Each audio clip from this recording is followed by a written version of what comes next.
PPATK. Jumpa lagi kita di Jumatan, Jumpa PPATK Pekanan. Sama saya Emad Sirkonga dan sudah hadir Mas Abu Meredian ya. Beliau sekarang sebagai campaign leader dari kaum Pelapak. Kalau kita lihat kurikulum vitae dari Mas Abu ini, wah panjang sekali ya, pengalamannya banyak ya. Jam terbangnya tinggi, jadi pembicara di mancanegara, baik di London, Brussels. Pokoknya oke lah ya, seabrek sama PPATK kalau untuk pengalaman beliau. Jadi Mas Abu, ini kita diskusi, bincang-bincang dengan Sobat PPATK terkait dengan kehutanan kita. Karena dunia sangat berharap sebenarnya kepada Indonesia untuk bisa dapat menjaga kelestarian hutan ini, karena Indonesia bisa menopang kehidupan dunia sebagai salah satu paru-paru dunia ya. Nah, tapi makin hari penggerusan hutan yang terjadi itu semakin masif dan meningkat gitu ya. Nah, dari orang yang di lapangan yang selalu melihat kondisi hutan itu, Mas Abu itu seperti apa sekarang kondisi hutan kita? Oke, terima kasih Pak Nasir untuk kesempatannya. Pertama, kalau kita bicara untuk wilayah hutan Pak Nasir ya, atau yang benar-benar tutupannya Pak Nasir ya, untuk wilayah Sumatera ataupun Kalimantan, ya saat ini terisa mungkin hanya di wilayah Taman Nasional Pak Nasir, atau di daerah hutan lindung lah. Sedangkan di wilayah itu, ya beberapa sudah terkonversi menjadi berubah ya, berubah untuk kegiatan-kegiatan lain, atau untuk KPI atau untuk tanaman industri, ataupun menjadi kelapa sawit. Nah, sedangkan untuk yang beberapa wilayah tempat menjadi sebelumnya yang masih menjadi impian adalah wilayah Papua. Nah, di wilayah Papua ini bisa dikatakan perkembangan ataupun ya ini belum secepat apa yang terjadi di wilayah Sumatera Kalimantan ataupun kelapa sawitnya. Tapi apakah saat ini menjadi ancaman? Ya paling tidak dengan apa yang kami lihat ya, bagaimana perubahan-perubahan yang ada di lapangan untuk yang di wilayah Papua, ya mereka juga paling tidak harus mempertahankan juga, karena apalagi Indonesia ini menjadi bagian penting Pak ya di antara 3 negara yang lain, baik itu Brazil ataupun Kongo ya, terhadap penelitian dan tropis. Ya paling tidak kita harus menjaga sisa hutan yang ada di wilayah Indonesia saat ini. Bagaimana caranya? Saya pikir ini menjadi menjadi bukan lagi PR-nya yang ada di Jakarta, ataupun PR-nya lagi menjadi masyarakat yang ada di tingkatan lokal atau rekan-rekan yang melihat, tapi ya semua harus saling bahu-membahu. Karena apa? Dengan kita bahu-membahu, ini bisa menjaga bersama-sama Pak. Karena terus terang di dalam hutan sendiri, ya selain flora-fauna yang ada Pak ya, di situ juga ada masyarakat adat yang tinggal di sana. Kalau misalnya hutan itu dibuka, pasti akan ada yang terdampak. Masyarakat yang sangat bergantung dengan apa yang terjadi di hutan, apa yang terjadi di hutan, mereka menjadi terdampak dari adanya pembukaan tersebut. Ya, Mas Abu, kita itu kan kalau dari penanganan ya, sepertinya kan komprehensif banget gitu. Penanganan hutan harus ada hutan lindung, ada pembagian hutan ini, hutan produksi macam-macam. Ya. Artinya undang-undang, aturan dan lain halnya itu kan sudah cukup complicated gitu, ya. Cukup komprehensif juga ya. Mengatur kan. Ya. Tapi kenapa masih saja terjadi gitu? Ya. Pengurusan hutan, pengurusan hutan, dan itu relatif masif gitu ya di tahun-tahun 20 tahun terakhir ini Pak ya. Iya.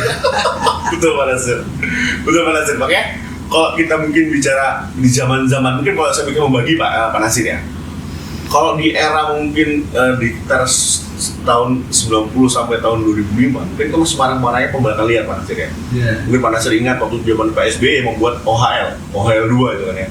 Bagaimana dulu kan banyak sekali kayu merbau dari wilayah Papua dibawa ke Cina. Dan itu sebelum pakai bulan kan. Padahal kita di tahun 2001 jelas sekali Indonesia tidak boleh masuk pakai bulan. Nah, ternyata dari situ juga ada perubahan lagi Pak Nasir kan ya. Ternyata memang Makanya tadi kalau bertanya, sebenarnya pembelakangan masih ada tidak nih?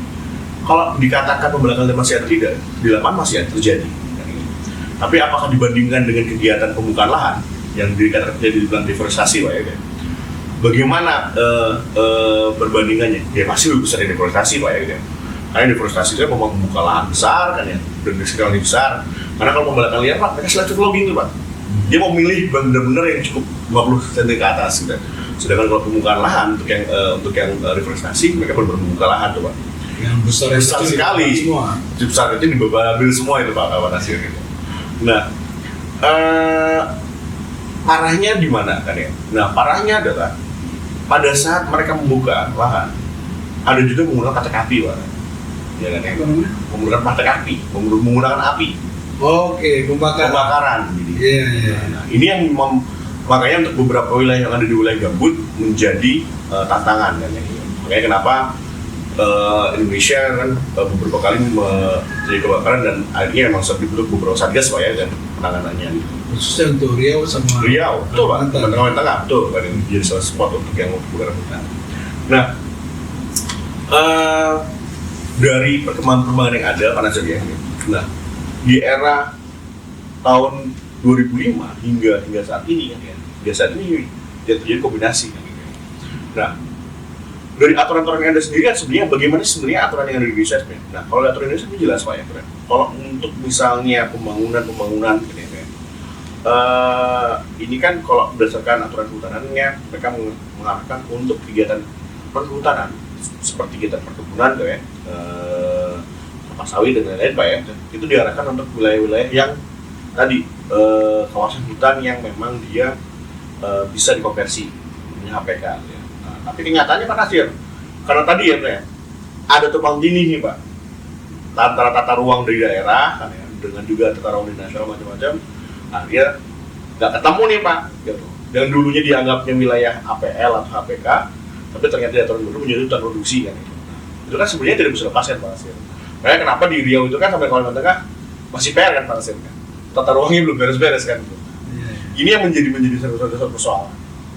Dan apakah sebenarnya ini bisa diatasi tidak? Sebenarnya kalau bupatinya punya komitmen perbaikan gitu ya, saya lihat sebenarnya aturan itu sudah tegakkan, Pak Nasir. Nah, seperti saya lihat juga ada beberapa misalnya bupati kayak misalnya kemarin Bupati Sorong, Pak Nasir ya, mereka mau ngobrol evaluasi nih terhadap sawit yang ada di wilayah mereka. Saya pikir cukup menarik yang dilakukan mereka.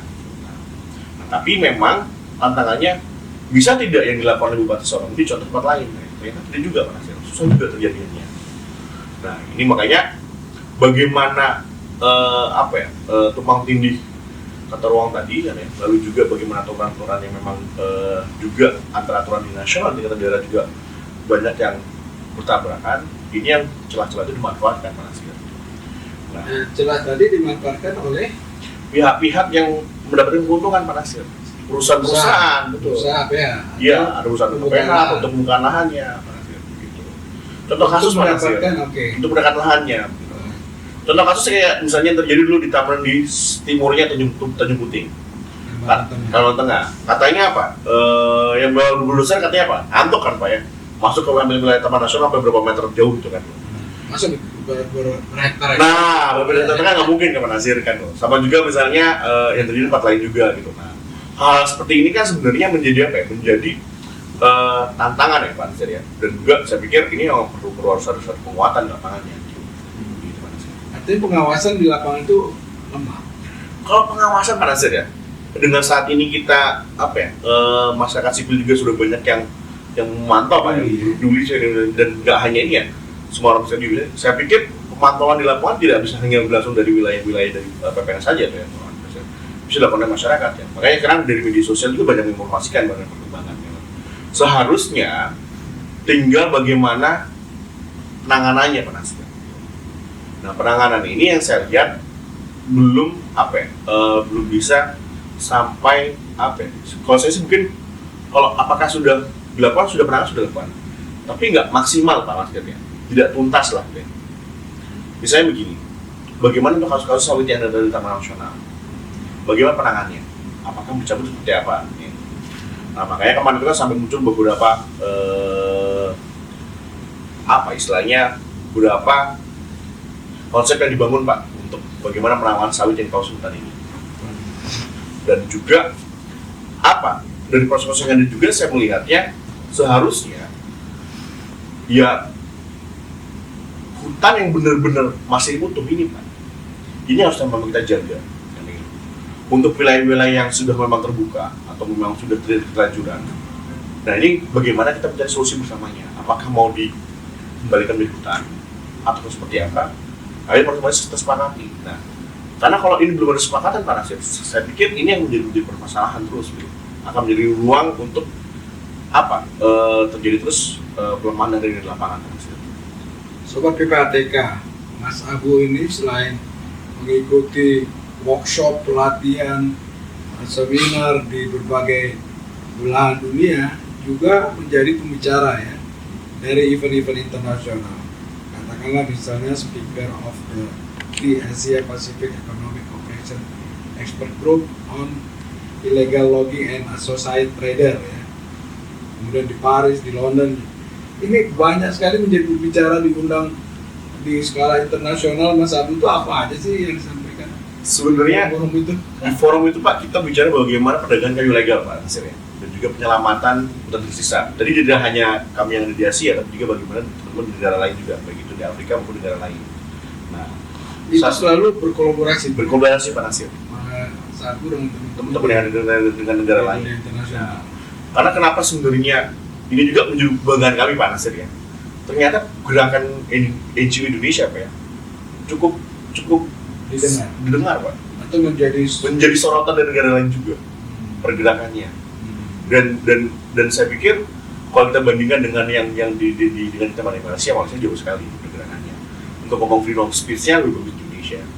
Makanya kenapa rekan-rekan di negara lain melihat bagaimana ternyata perkembangan Indonesia untuk kegiatan NGO itu sangat berbeda sekali dengan negara-negara lain. Nah, kalau bicara yang dari kegiatan yang saya lakukan Pak Nasir ya, dari beberapa negara ini, yang kita selarkan saya selalu adalah menerangkan bagaimana kita tidak hanya melakukan perbaikan di negara produksinya saja Pak, kemudian Indonesia. Karena bagaimana juga kita meminta negara pasar untuk melakukan perbaikan Pak Nasir terhadap aturan mereka untuk hanya menerima kayu-kayu legal, ini menjadi penting. Nah itu kenapa juga saya menyuarakan juga bagaimana pentingnya ini untuk negara-negara lain Pak Nasir. Karena namanya maling Pak, kalau masih ada permintaan masih bisa terjadi. Kalau demandnya tinggi, barangnya masih bisa keluar Pak Nasir. Pasti bisa keluar Pak Nasir. Seketat apapun juga. Pasti yang terjadi adalah bagaimana mensiasati aturan yang ada Pak Nasir.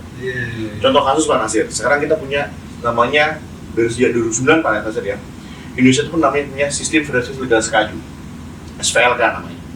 Ya, di antara SVLK ini yang berlaku mulai tahun 2010 ya hingga saat ini menjadi aturan penting Pak antara Indonesia, kerjasama Indonesia dengan Uni Eropa, SVLK ini. Nah, jadi kayu yang dijamin keluar dari SVLK ini adalah kayu-kayu legal Pak Nasir. Masih kan nanti Pak Nasir bertanya, apakah benar Mas Abu benar-benar legal ini yang lapangan? Tadi Pak, yang konten kami juga di lapangan ada beberapa kita menemukan ada pencampuran terjadi. Nah ini kenapa memang harus ada proses namanya segregasi atau pemisahan. Nah ini paling tidak SPLK ini menjadi titik awal Pak Nasir ya. Bagaimana kita tuh membenahinya? Karena ternyata dengan sistem SPLK ini Pak, kasus laboratorium kami temukan Pak Nasir. Kasus yang di Solo. Iya. Mau tidak mau Pak Nasir. Kalau saya bicara terus Pak Nasir. Jadi dari penggunaan SPLK ini Pak, kami banyak menemukan gitu kan loh. Jadi sebenarnya bagaimana kita bisa dari sistem kecil ini bisa saling terkait Pak Nasir. Makanya dari beberapa kasus juga dia banyak juga bilang pas ini kalau bilangnya mereka sudah punya SPLK-nya bilang. Ya tadi kan mau ngecek, makanya pas kita pencegahan lebih dalam ternyata terbukti.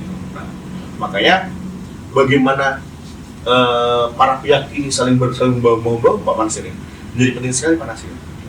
Makanya kenapa kami di 2010 Pak Nasir ya membentuk jaringan pemantau independen yang namanya JPK tadi Pak Nasir. Gitu. Kolaborasi antara seluruh pasar CSO yang ada di Sumatera, Kalimantan, dan Papua, Pak. Kita berjaringan menjadi satu, jadi Komando Independen. Apa aja yang dilakukan itu? Kami melakukan monitoring di lapangan, melihat bagaimana yang terjadi pedagang kayu sendiri. Ya. Lalu juga pasca 2016-17, ternyata kan dari bawah sebenarnya permasalahan itu tidak hanya masalah kayu ilegal, tapi juga bagaimana mereka ada juga masalah pembukaan lahan. Makanya dibilang kita sekarang ngomongnya biar SPL.